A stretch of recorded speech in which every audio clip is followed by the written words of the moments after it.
Mark Mobius, Executive Chairman of Templeton Emerging Markets Group, joins us on the show. Mark, hi, morning, afternoon rather. Good to have you on the show as always. Asian equities have had a very negative start in 2014. When do you see valuations getting attractive for investors as a result?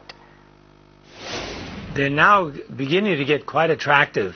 Of course, it depends on the individual country, the individual company, but we're finding quite a few bargains in Asia right now.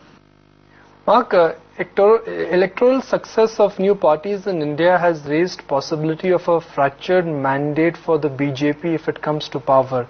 Is that something you are factoring into your calculations when investing into Indian equities? Because we like it, we don't like it, Mark. We know that election is a big market moving event for Indian equities. Yes, of course. If the BJP does get into power, we believe that the reform movement will accelerate, and that would be positive for the Indian economy and Indian stocks eventually. Of course, they've got to solve the Muslim problem. They've got to make sure that they make amends for their past behavior in that regard. But if they're able to surmount that hurdle, it will be quite good. Mark, Indian shares have extended 2013 with a record 9% gain as foreign investor flows have offset concerns about the domestic economy. Do you expect that trend to reverse now in 2014 because of the US tapering? No, I don't, because what we see is that investors in America now need to diversify away from the U.S. market. Their U.S. market holdings have increased so dramatically that their weighting has been too heavy now in the U.S. So they've got to diversify internationally, and of course that means emerging markets and India would be included. Mark, IT and pharma stocks in India were the best performers in 2013. Do you think this trend will roll over to 2014 as well?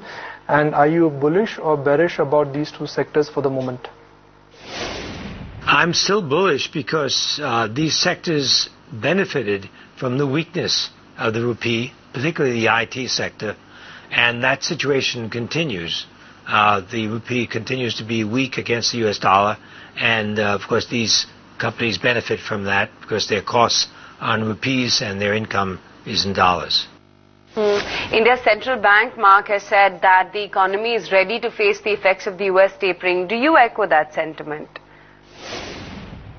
Yes, simply because I don't think that tapering is very significant because the amount of money in the central banks around the world that has been printed is tremendous. Their assets have been growing very, very rapidly, not only in the U.S., but in Europe, in Japan, and in other countries, China.